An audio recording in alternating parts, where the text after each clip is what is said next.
Hey, welcome back everyone. Doug Wallace here with Base Camp Country Real Estate. Today we're diving into the setup of this Missouri farm, what we've done so far, what's left to be done, how we came up with our plan, give you a few tips along the way. It's the second one in our four-part series, so let's get into it.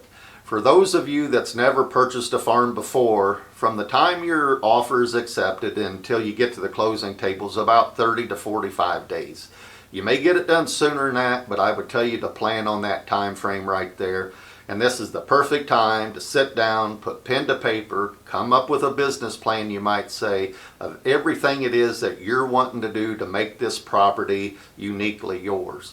You could even do this exercise prior to putting your offer in to give you a better sense of the true cost of the property outside of your down payment and those monthly payments coming along. Make sure you list out everything you're wanting to do, but make sure you put a budget beside each one of those. And then when you get to the bottom, total that up. It may surprise you. And if this is your first farm, you may have the big ticket items of tractors and implements and stuff like that. Well, that's really going to exacerbate that number there. You can always hire someone to put food plots and stuff in for you, so make sure that you kind of take that into consideration as well.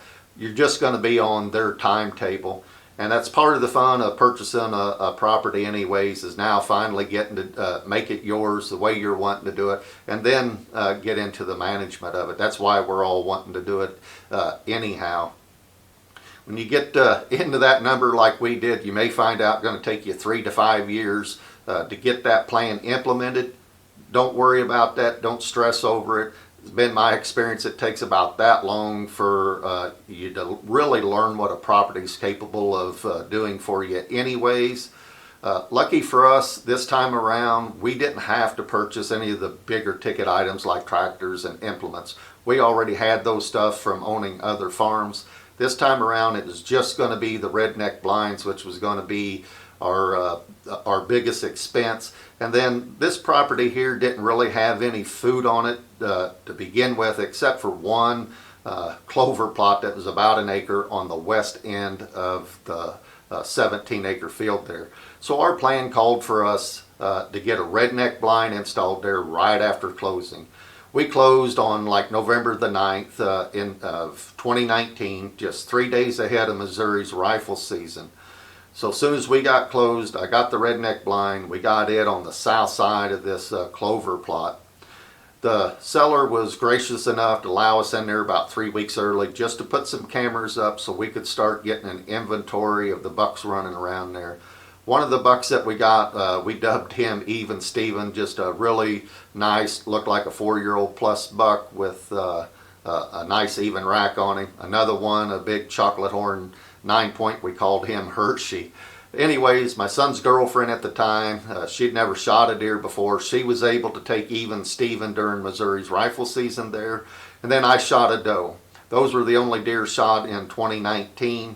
Then our plan called for us in 2020, soon as green up came, to start killing the fescue, about 3 acres of it on the south side of that 17-acre field. And we also killed that clover plot. It was mainly really being taken over by fescue, so we killed it too. And then we sprayed these plots like 4, maybe 5 times, make sure they're good and dead. We got a nice bed there. Once we till the ground up, we can get our seed in and it'll germinate really good for us. And then our plan also called for purchasing that second Redneck Blind, getting it right in the center of this new 3-acre food plot. And then depending on how you're looking at the pond there, it's either on the front side or the back side of it. It was designed for anything out of the south, any winds out of the south, any scent leaving that Redneck Blind going right over a pond that's right there to really minimize any deer smelling us while we're in the blind. And then as season comes in, we're hunting in 2020 there, early bow season. We're finding out that the little redneck where it's off of where that clover plot was, is that we're spooking too many deer there. We really need to move that blind. So this is one of those situations where you need to be open-minded and be able to adjust accordingly, and we do that. We move that little redneck blind. We get it on the east edge of this rape and turnip plot now. We got a 50-yard shot south and north out of the blind and a 92-yard shot to the timber on the west end of it.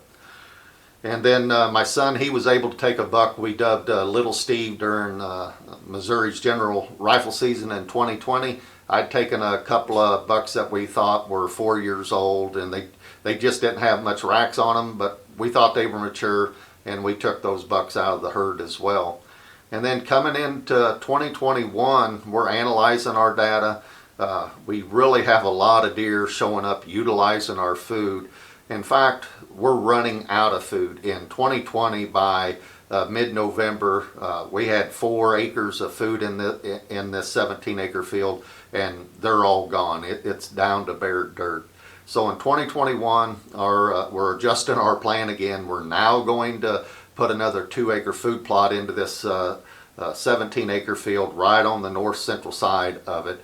And so come spring 2021, green up, we start spraying that to get ready for fall of 2021, be able to get all of our food plots in there the first week of August as well.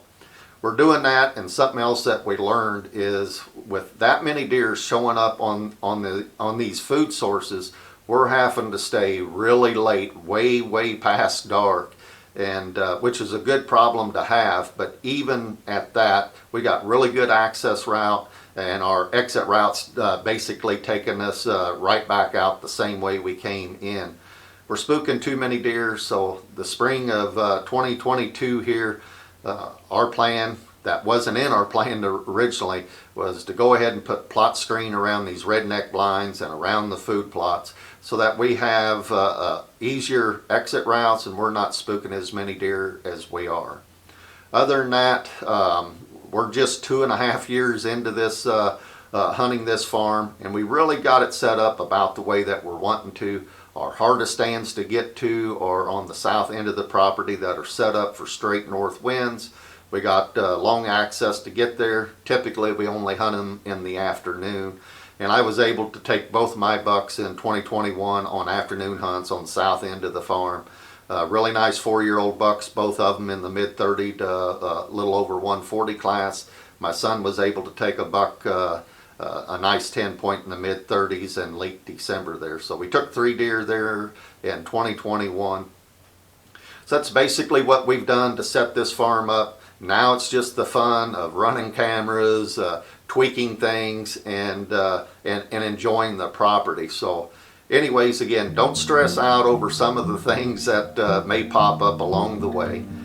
The third video in this series is going to be, link is going to be in the description. It's centered around doe harvest and herd management, pretty hot topic. Anyways, as always, if you've ever dreamed of owning your own hunting or recreational land here in central Missouri, I'd be honored in playing just a small role in helping you achieve those dreams. Remember, it's more than just dirt, it's a lifestyle. When you're ready, I'll be right here. Until then, keep on dreaming.